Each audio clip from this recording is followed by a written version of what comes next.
Il était une fois l'histoire d'un monde mystique, rempli de science, de magie et d'épée, et de son auteur qui tenta, en 1976, de vendre l'idée de produire les premiers jouets en rapport avec cette franchise à Ray Wagner, alors CEO chez Mattel. Mais ce concept ne l'intéressait pas et il déclina la proposition de ce jeune auteur. L'auteur en question, George Lucas, et comme beaucoup d'autres fabricants de jouets qui déclinèrent cette proposition... Exception faite de Kenner qui entrevit le potentiel de cette franchise, Mattel allait passer toutes les années suivantes à essayer de rattraper son retard face au bulldozer qu'étaient les jouets Star Wars, et développer son propre univers mystique rempli de science, de magie et d'épée. Alors prenez votre épée légendaire et vos sangles en cuir, parez-vous de votre plus beau slip en fourrure, et partons aux confins de l'univers dans un château qui serait le rêve d'un super vilain et qui pourtant appartient aux gentils. Et oui, en effet, aujourd'hui, nous allons traiter de l'histoire phénoménale qui est He-Man and the Masters of the Universe.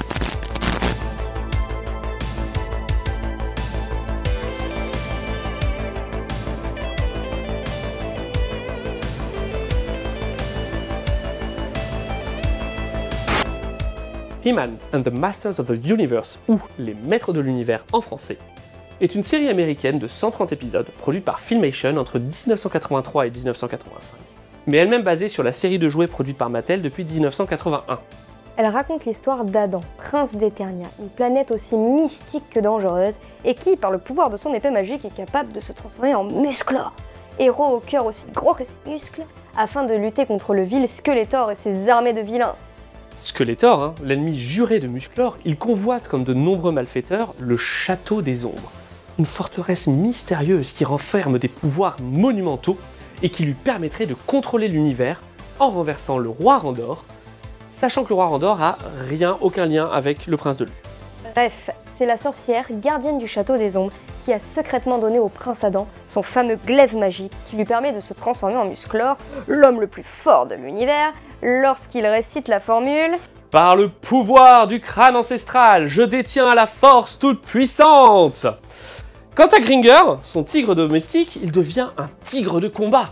Aidé par Orko, le maître d'armes, qui partage son secret, Teela et ses autres alliés, Musclor s'efforce de faire régner la justice sur sa planète. Il est important de rappeler que Musclor n'entretient aucun lien de parenté avec Conan, même s'ils sont frères de slip en poil. Mais oui, tu vois bien, regarde, Musclor, il est blond. Oui, je vois bien. Bon, il est intéressant de noter que ce fait n'est pas passé inaperçu aux yeux de la Dino De Laurentiis Company et de Universal Pictures, qui avaient à l'époque un contrat avec Mattel pour produire les jouets en rapport avec Conan the Barbarian, qui venait de sortir en 1982. Mais la justice décida que, comme l'idée de Mattel avec les Maîtres de l'Univers datait de 1980, il n'avait rien volé à Conan.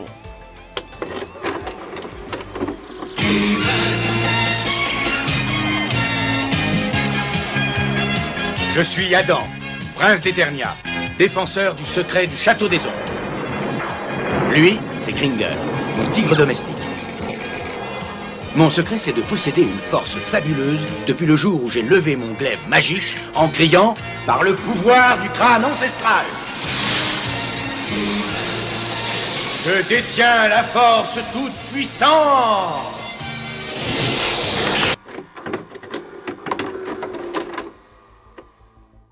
Il est important de savoir qu'avant le dessin animé, le monde d'Eternia s'est développé à travers des mini-comics inclus dans les différentes figurines et directement édités par Mattel.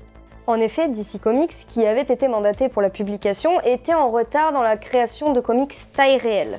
Et d'ailleurs, en parlant de ça, je pense que nous avons la personne parfaite pour nous parler de cette période. Qu'est-ce que tu en penses? Oui, je suis tout à fait d'accord. Ordinateur, tu peux nous connecter avec le professeur, s'il te plaît? Bien sûr, Johan. Connexion en cours. Ordinateur, que se passe-t-il? Désolé, professeur, mais nous avons une requête sur les Maîtres de l'Univers. Puis-je vous connecter? Ah oui, dans ce cas, évidemment. Bonjour professeur, est-ce que tu pourrais nous parler des mini-comics Les Maîtres de l'Univers? Mais bien sûr, voyons, je trouve ces histoires tellement fantastiques. Ils sont aujourd'hui au moins aussi rares que les figurines, et il faut savoir que des grands auteurs de comics ont fait leur début dessus. Et oui, même DC Comics en a édité certains, et DC Comics c'est cool. Dès 1981, un premier exemplaire sera distribué au magasin ainsi qu'à la presse pour présenter ce nouvel univers, suivi d'une cinquantaine de mini-comics qui seront édités et offerts avec chaque figurine et traduits dans plusieurs langues à travers le monde. Et d'ailleurs, il est intéressant de noter que 19 mini-comics seront édités exclusivement pour le Brésil par Estrela, avec des histoires et une intégration des personnages différentes du reste du monde, ce qui en fait le Graal de tout collectionneur. Au départ, il présente une lecture différente de la série des Maîtres de l'Univers que nous connaissons. Attends, je comprends pas. Tu veux dire que l'histoire des mini-comics est vraiment différente de celle du dessin animé du coup? Eh oui, en effet, c'est ça qui est très intéressant avec cette série. Les premiers exemplaires nous content une histoire bien différente. Musclor, alors armé de sa lance et de son couteau et de son slip en peau de bête, est un grand guerrier d'une tribu de la jungle. Parti explorer Eternia, il sauve alors la sorcière des griffes d'une créature. Impressionnée, elle lui offrira plastron, hache et bouclier qu'elle cachait depuis tout ce temps dans une caverne. Évidemment, ce sont des objets magiques qui vont lui donner sa force surhumaine. Il a bien fait de passer par là, notre Musclor. Tu vois, hein, moi j'ai toujours dit que c'était super important d'être gentil avec les sorcières quand tu les croises. Parce que, par exemple, dans La Belle et la Bête, ça s'est pas très bien passé hein, quand il n'a pas été gentil. Oui, c'est vrai, c'est vrai. Et pendant que Skeletor kidnappe Tila pour en faire sa future épouse, Musclor, fort de ses nouveaux pouvoirs et prêt à défendre Eternia de tous ces êtres maléfiques, décide de construire sa maison à main nue. Mais il est dérangé par le maître d'armes, Qu'il ne connaît pas. qui lui demande d'aller protéger le château des ombres, Qu'il ne connaît pas. de l'infâme Skeletor. Qu'il ne connaît pas. Vraiment un gars très serviable, ce Musclor. Sauvé des attaques au canon de la bête par son fameux champ de force, Musclor retire alors ses objets magiques, parce qu'ils étaient abîmés, Et lorsque Skeletor arrive enfin à assembler les deux parties de l'épée mystique, la sorcière arrive et la sépare à nouveau. simple et efficace la dame. Et voilà donc le maître d'armes, Musclor, qui a d'ailleurs retrouvé une tenue, et Tila qui s'est réveillée, prête à chasser Skeletor et ses alliés du château des ombres. Bernée par un Skeletor maquillé d'argile qu'elle a pris pour le roi du château car il ressemble au château, obtenant par la même occasion le titre de cosplayer de l'année, elle le laissera s'installer sur le trône et de nouveau à assembler l'épée du pouvoir. Attends, donc du coup, tu me confirmes bien que le gros château avec le crâne dans la plaine et tout, c'est celui des gentils? Eh ben oui, tu crois quoi? C'est pas parce que c'est le méchant à une tête de squelette et que le château a une tête de squelette qu'il y a un lien. Bon, où j'en étais? Ah oui, lors de cette bataille avec Musclor, qui a d'ailleurs encore changé de tenue, l'épée est encore séparée en deux en tombant par terre, et finalement envoyée dans une autre dimension par l'esprit du château. Ouais, bah écoute, pas super solide hein, pour une épée de pouvoir. Oui, c'est vrai. Donc plus tard, Océanor, qui a compris que le pouvoir de Musclor provienne en fait de son plastron, décide de tendre un piège à notre héros. Musclor, sonné après être tombé de son véhicule à cause d'une rafale de vent, est alors dépouillé par Océanor. Et lorsque ce dernier fut parti, Musclor put rentrer chez lui pour prendre une tenue de rechange. Oui, car les tenues légendaires avec des pouvoirs, il faut toujours en avoir plusieurs chez soi. Mais Océanor ne mettra pas immédiatement cette nouvelle tenue tant convoitée pour obtenir ses pouvoirs, préférant sûrement la laver avant. Et en bon prince des océans, Océanor décide d'aller se cacher dans les nuages à bord d'un vaisseau spatial. Et lors d'un combat à travers le ciel, Musclor sera sauvé par Stratos, qui a d'ailleurs changé de couleur. Il est intéressant de noter que c'est à partir de 1983 que Musclor deviendra le prince Adam, et que son histoire dans les mini-comics sera plus proche de celle que nous connaissons à travers la série télé. Au fil des années, de nouveaux alliés et adversaires apparaîtront au flux des idées des auteurs ou de la sortie d'usine des nouvelles figurines. Plus proche de nous, Eternia a eu la visite de Starlion, Musclor devant s'allier avec les Cosmocats.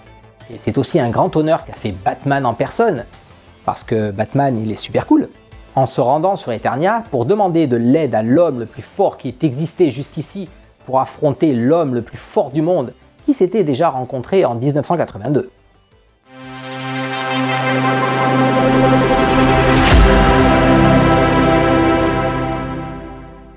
Les yeux qui font craquer, une épaule confortable, un buffet en acier, un physique très très mal.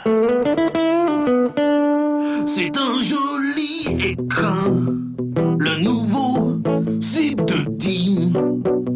Ce qui compte c'est sentir bien, l'invisible c'est si rien. L'invisible de Dim, très mal, très rien.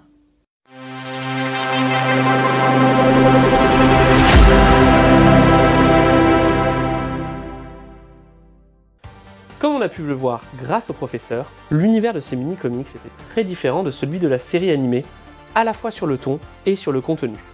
Beaucoup de personnages qui allaient apparaître par la suite n'existaient pas encore, mais certains éléments étaient présents et allaient rester dans les années suivantes. Et suivant le succès de la franchise, Mattel décida donc d'étendre son public potentiel aux filles et lança en 1984 une nouvelle série de figurines mettant en scène la sœur de Musclor, She-Ra, et ses potentiels compagnons. En 1988, Mattel s'associe avec la maison de production Canon. Rien à voir avec les appareils photo ou les trucs pour tirer les boulets sur les pirates, on est d'accord. Ensemble, ils produisent le film live-action Masters of the Universe, avec dans le rôle du héros bien connu Dolph Lundgren, qui, n'oublions pas, venait juste de tuer Apollo Creed dans Rocky IV. Hey, spoiler alert là. Il y avait aussi une jeune Courtney Cox juste avant sa percée dans Friends. Ouais, ça c'était cool. Mais malheureusement, l'engouement pour la série commençait à diminuer, celle-ci n'arrivant pas à concurrencer des poids lourds tels que G.I. Joe, et après une tentative de soft reboot de la franchise en 1989 avec The New Adventures of He-Man. Reboot qui transportait celui-ci dans le futur dans un setup beaucoup plus science-fiction et surtout, très important avec une queue de cheval, les aventures de Musclor quittèrent les tubes cathodiques en 1991 après 49 épisodes. En 2000, Mattel décida d'essayer de raviver la flamme en relançant une gamme commémorative qui allait précéder une nouvelle série animée basée sur les designs de Four Horsemen's Toys. Cette série fut diffusée pour la première fois en 2002 sur Cartoon Network, mais devant sa mauvaise réception, elle s'arrêta après 39 épisodes en 2004. Et il faudra ensuite attendre 2021 pour voir une nouvelle série débarquer sur nos tubes cathodiques, mais ça, c'est une autre histoire. Bah, on peut dire que c'était une sacrée aventure. Bon, d'accord, ok. Du coup, maintenant qu'on a parlé de l'univers des mini-comics, est-ce qu'on ne demanderait pas au professeur de nous parler quand même un petit peu des jouets, parce que c'est quand même littéralement la tagline de l'émission. Ouais, j'allais justement te proposer, mais encore faudrait-il qu'il soit pas encore allé chercher des nouvelles figurines, comme à son habitude. Il fait tout le temps ça. Ordinateur, tu peux nous reconnecter? Bien sûr, Joanne, mon émetteur à ondes électro-synthé-magnétiques m'indique qu'il est toujours là, c'est une chance. Encore vous? Mais c'est pas bientôt fini? Quand j'ai accepté de faire cette émission, on ne m'avait pas prévenu que vous passeriez votre temps à me poser tout un tas de questions. Bon, c'est pourquoi du coup maintenant? Justement, on pensait que peut-être tu pouvais nous parler des différents jouets qui ont pu exister autour de cet univers. Si c'est pas trop de commander, bien sûr.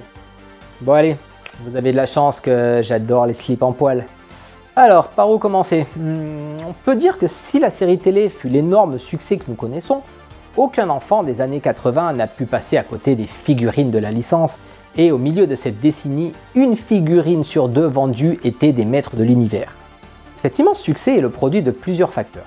Des figurines d'un nouveau format, se classant entre les personnages de Big Jim et ceux d'une célèbre saga spatiale, des blisters aux couleurs vives, la présence d'un comics et d'une illustration sur chaque emballage, mais surtout par l'originalité de ces produits. Si tout le monde a déjà vu un Musclor ou un Skeletor, nombre de ces personnages ont des particularités surprenantes et des mécanismes simples mais efficaces qui fonctionnent encore même 40 ans plus tard. En effet, on peut découvrir des personnages pouvant s'agrandir, comme Mekaneck ou Extensor, d'autres qui crachent de l'eau, comme Cobra Khan, des phosphorescents, comme Squarglo, certains qui changent d'apparence en démontant leur coque, comme le King Hiss, et même des combattants en forme de toupie, comme Twistoid ou Rotar. Du Beyblade avant l'heure, quoi. Mais certains sont encore plus étonnants, comme un Musclor tonnerre qui peut recevoir des pétards dans son dos pour faire du bruit lors des combats. Frac Attack, qui peut exploser en deux grâce à un câble fixé dans son dos. Webstore et son véritable grappin. Que dire des concepts moduloc et multibot avec des morceaux de personnages à assembler, offrant des dizaines de possibilités et de combinaisons et autant de soldats de la Horde possibles. L'imaginaire de chez Mattel fonctionne à fond, et c'est à se demander ce qu'il pourrait encore inventer. Quelques prototypes sont issus d'autres personnages de la maison mère. Par exemple, la mâchoire de Trap Joe provient d'Iron Joe, un prototype Big Jim de 1982, et l'idée de Mascor aux multiples visages de l'agent secret 004. Gringer ou Panther sont issus des moules du tigre de Big Jim, lui-même venant de la panthère de Tarzan de 1970. Du recyclage efficace. Et d'ailleurs, j'ai lu quelque part qu'on retrouve des personnages partageant un même moule, comme Musclor, Fakor, Adam, Puantor, Océanor, et aussi beaucoup d'accessoires simplement repeints pour aller avec différents héros. C'est vrai? En effet, il était plutôt commun à l'époque, dans un souci de maîtrise des coûts, de réutiliser des moules et accessoires dans des couleurs différentes pour proposer toujours plus de nouveautés. Et d'ailleurs, on peut se demander si certaines figurines pourraient sortir aujourd'hui dans le commerce, comme un Sorod, avec une sorte de briquet dans le dos qui lui permet de cracher des étincelles, Mousticor qui laisse couler à travers son torse le sang de ses ennemis, et je ne parlerai même pas de Puantor avec son plastique rempli d'arômes de patchouli, créant l'odeur répugnante de ce monstre. Toujours tenace des années plus tard, j'ai dû condamner une pièce à cause de ça. Et le slime, on en parle? Cette pâte gélatineuse, adorée dans les cours de récré, mais le cauchemar des tapis et autres vêtements de l'époque. Et de nos jours d'ailleurs, pour qui s'aventure à encore essayer d'ouvrir un pot. On retrouve aussi des personnages produits pour suivre les demandes des jeunes femmes qui évoluent au fil des années, comme les météorbes pour répondre à l'arrivée des robots transformables ou encore des montures dinosaures. Mais du coup, là, on parle surtout de figurines. Mais est-ce qu'il y avait aussi, genre, je sais pas moi, des playsets ou autres pour accompagner tout ça? En fait, si vous m'appelez pour ne pas me laisser parler, on va jamais y arriver, hein. Alors bien sûr, des châteaux aux multiples pièges et mécanismes viennent compléter cette superbe gamme. On retrouvera une sorte de marionnette en tête de serpent avec le rocher de la peur. Et encore un micro de la meilleure qualité comme le Snake Mountain de Skeletor. Comme dit précédemment, malgré son apparence, le château des ombres n'est pas le repère de Skeletor, et beaucoup encore aujourd'hui se trompent à son sujet. Et oui, c'est une erreur fréquente. Et que dire de l'immense playset Eternia, avec son monorail qui est un des jouets les plus difficiles à trouver de nos jours encore. Ah, le playset Eternia, j'ai toujours rêvé de l'avoir. Malheureusement, rêve impossible. Et oui, un véritable Graal pour les collectionneurs que nous sommes. En plus de ces playsets, plusieurs véhicules et autres accessoires viennent compléter une gamme déjà très riche durant ces 7 années d'existence. Des véhicules à friction, d'autres carrément motorisés, et toujours autant de mécanismes différents et innovants. Et oui, on en trouve certains qui roulent, qui ont des ailes qui battent, qui lancent des missiles. Mais le Dragon Walker restera toujours dans le cœur des fans pour sa démarche atypique, disons, pour aller sur le champ de bataille.